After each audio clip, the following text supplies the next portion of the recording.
ஊழலற்ற ஆட்சியை பாஜகவால் மட்டுமே வழங்க முடியும் என்று தமிழக பாஜக தலைவர் தமிழிசை சவுந்தரராஜன் தெரிவித்துள்ளார்.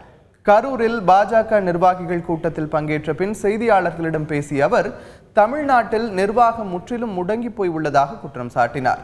சூரிய சக்தி மின்சாரத்திற்கு மத்திய அரசு மானியம் கொடுத்தும் மற்ற மாநிலங்கள் அதை பயன்படுத்தும் போதும் தமிழ்நாட்டில் அதை பயன்படுத்துவதில்லை என்றும் அவர் கூறினார். இதேபோன்று எல்லா இயற்கை வளங்கள் அதிக அளவில் வீணடிக்கப்படுவதாக தெரிவித்த தமிழிசை சவுந்தரராஜன் ஊழலற்ற டாஸ்மாக் இல்லாத ஆட்சியை பாஜகவால் மட்டுமே வழங்க முடியும் என்று குறிப்பிட்டார்.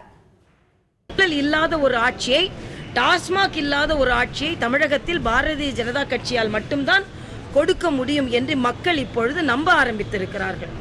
கோயம்புத்தூரில் ஒரு டீ கடையில் உட்கார்ந்து மாவோயிஸ்டுகள் டீ அருந்துகிறார்கள் என்றால் தமிழகத்தில் சட்டம் ஒழுங்கு எந்த அளவிற்கு கேள்விக்குறியாக இருந்து கொண்டிருக்கிறது என்பது நமக்கு வேதனையாக இருக்கிறது. மாவோயிஸ்ட் போன்ற தீவிரவாதம் தமிழகத்தில் எந்த விதத்திலும் தலை தூக்கிவிடக் கூடாது.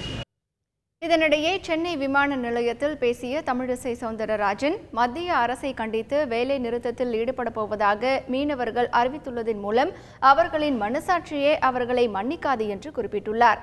அறிக்கை போரை தொடர்ந்து கடித போர் நடைபெற்று வருவதாக தெரிவித்த தமிழிசை சவுந்தரராஜன் வாரிசு முதலமைச்சர் போட்டி ஏற்பட்டுள்ளதாக கூறினார். தமிழ்நாடு மக்களுக்கு யார் நல்லது செய்கிறார்கள் என்பது தெரியும் என்றும் அவர் குறிப்பிட்டார்.